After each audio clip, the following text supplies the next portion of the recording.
you doing? Those aren't Qurans, are they? No. You're not going to burn these books, are you? Well, the thought had crossed my mind. No! Don't burn these books. Books are filled with valuable information. Here, let me randomly pick one and open to a random page. Uthman sent to every Muslim province one copy of what they had copied and ordered that all the other Quranic materials, whether written in fragmentary manuscripts or whole copies, be burnt. Let me see that.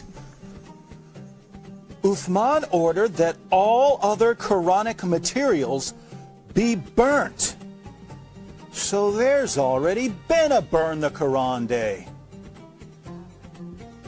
But why, Nabil? I don't know, David. Perhaps one of these other books that are filled with valuable information can help. It's a good thing you didn't burn them. Let's take a look at one at random. Oh, here's one. Sahih Muslim. Abu Musa al-Ash'ari sent for the reciters of Basra. They came to him and they were 300 in number. They recited the Quran and he said, "You are the best among the inhabitants of Basra, for you are the reciters among them. So continue to recite it. But bear in mind that your reciting for a long time may not harden your hearts, as were hardened the hearts of those before you." Good. Wow, it says they had their hearts hardened. Well, what happened next? Let's keep reading and find out. We used to recite a surah which resembled in length and severity to Surah Barat. I have, however, forgotten it, with the exception of this, which I remember out of it. If there were 2 valleys full of riches for the son of Adam, he would long for a 3rd valley, and nothing would fill the stomach of the son of Adam but dust. And we used to recite a surah which resembled one of the surahs of Musabihat, and I have forgotten it. So this is saying that 2 chapters of the Quran are missing because Muslims forgot them. Let me see that. You're right. This is saying that 2 entire chapters are missing because Muslims forgot them. Hey Nabil, look at this. Ubay was the best of us in the recitation of the Quran, yet we leave some of what he recites. Ubay says, "I have taken it from the mouth of Allah's messenger and will not leave it for anything whatever." Wasn't Ubay the best reciter of the Quran? Yes! And wasn't he one of the best 4 teachers of the Quran? Yes! But he says stuff in his Quran that is not in this Quran. Let me pick a random verse from this Quran and read it. Surah 33, verse 6. The Prophet is closer to the believers than their own selves, and his wives are their mothers. Oh look, here's a footnote. In some qira'as, like that of Ubay ibn Ka'b, occur also the words, "and he is a father of them." So Ubay, one of Muhammad's top teachers of the Quran, had words in his Quran that aren't in this Quran. But was he the top teacher of the Quran? Surely Zayd ibn Thabit, who put together the Quran we have today, was Muhammad's top Quran expert. Well, actually, Ibn Masud was the first name that Muhammad mentioned when it came to learning the Quran. You know, surely one of these books would have something about him. Oh, look, here it is. I heard the Prophet saying, learn the Quran from 4.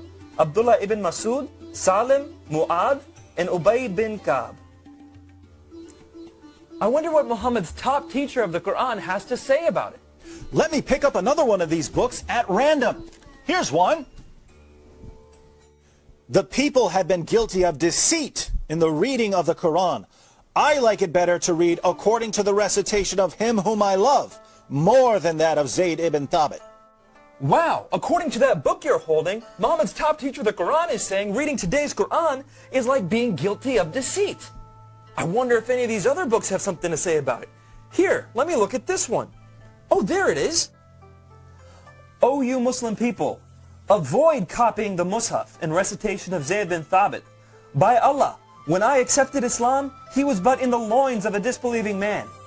And it was regarding this that Abdullah bin Masud said, O people of Al-Iraq, keep the masahif that are with you and conceal them. So Muhammad's top teacher of the Quran says that today's version is deceptive and that we should avoid copying and reading it. But now I'm confused, Nabil. Muslims have always told me that the Quran has been perfectly preserved right down to the letter and that the evidence proves this. That's what I was always taught. I'm sure one of these books will tell us that the Quran was perfectly preserved. How about that one? Let's see.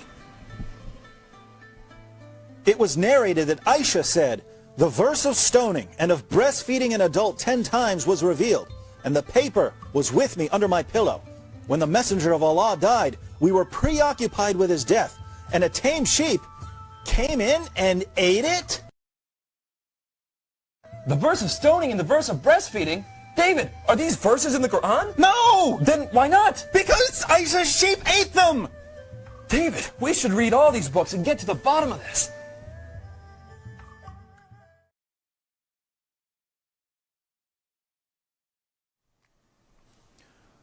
So let me see if I've got this right. Muhammad died, and no one had compiled the Quran. The people who had memorized large sections of the Quran were sent into battle by Abu Bakr, and they were slaughtered. Muslims lost a ton of the Quran that day. Abu Bakr didn't want to lose any more, and so he had Zayd ibn Thabit put together what was left and compiled it into a manuscript. And soon thereafter, people started compiling their own manuscripts, and large disputes began to happen over what should be included in the Quran.